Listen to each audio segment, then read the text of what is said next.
నారాయణ గారిని మాట్లాడవలసిందిగా కోరుతున్నాం. సారీ అండి, డాక్టర్ నారాయణ గారు. నేను డాక్టర్ నేనే నమ్మను.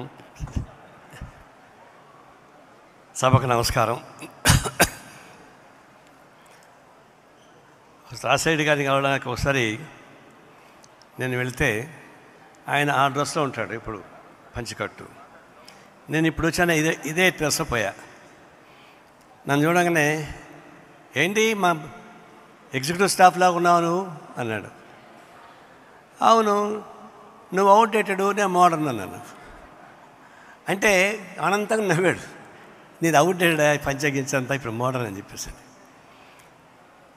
ఎదురుగా అతన్ని ఆట పట్టించినా కూడా నవ్వుకుంటాడు తప్ప అంతకు మించి ఉండదు. నేను ఒకటి రెండు విషయాలు మాత్రం చెప్పాలి ఇక్కడ. నాకు రామకృష్ణ చెప్పాడు ఆయన గురించి. దానికి పూర్వం ఎద్దులేశ్వరరెడ్డి 4 దఫాలు కడప పార్లమెంట్ సభ్యుడిగా గెలిచాడు, స్వాతంత్ర సమర యోధుడు. ఆయన కడప గాంధీ అంటారు ఆయన్ని.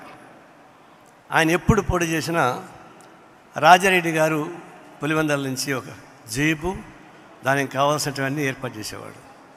అంటే పార్టీకి అంత సన్నిహితమైనటువంటి కుటుంబం అది. తర్వాత రాజశేఖర్ గారిని రాజకీయ నాయకుడిగా చూడాలని చెప్పేసి ఆయన కోరిక. డాక్టర్ అయిన తర్వాత పెద్ద హాస్పిటల్ కట్టించాడు. నువ్వు డాక్టర్గా ఉండు అంటే రూపాయి పేషెంట్ తీసుకోవడం. ఆయన నెలకు అప్పుడే 25,000 రూపాయలు దీనికి సబ్సిడీ ఇచ్చేవాడు హాస్పిటల్కి. నాకంటే తెలుసు అంటే రాజశేఖర్ గారికి మా కమ్యూనిస్ట్ పార్టీ నాయకులు సోమిరెడ్డి, లింగమూర్తి, వీళ్ళు ముగ్గురు ఒకే ఏజ్ గ్రూప్ వాళ్ళు. నేను పోయినప్పుడు తీసుకెళ్ళి పరిచయం చేశారు. మేమంతా ఒకే గ్రూప్ వాళ్ళు, ఏజ్ గ్రూపే. ఇప్పుడు జూలైలో పుట్టాడు, నేను డిసెంబర్లో పుట్టాను. రాజకీయాల్లో నేను, చంద్రబాబు నాయుడు, రాజశేఖర్ రెడ్డి ముగ్గురు కూడా సమకాలీకులమే ఏజ్ రీత్యా. అప్పటి నుంచి పరిచయం ఉంది. ఆయన ముఖ్యమంత్రి అయిన తర్వాత విశాలాంధ్రకు సంబంధించిన మేము అడిగితే ఆయన చెప్పేది ఏంటంటే, నేను ఫస్ట్ చదివిందే విశాలాంధ్ర తర్వాత మిగతా చదివాను నేను.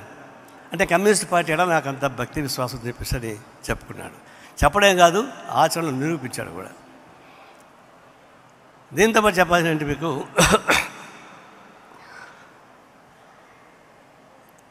ఒక కార్పొరేట్ అతను చెప్పింది ఏంటంటే, రాజశేఖర రెడ్డి మాలాంటి వాళ్ళకి ఏదైనా బాధ కలిగినా, నష్టం వచ్చినా కనిపిస్తే పిలిచి ఏదో ఇబ్బంది వచ్చిందంటే నీకు ఎట్లా ఉన్నావు అని అడిగి, ఏదంటే సహాయం కావాలని అడిగేవాడు.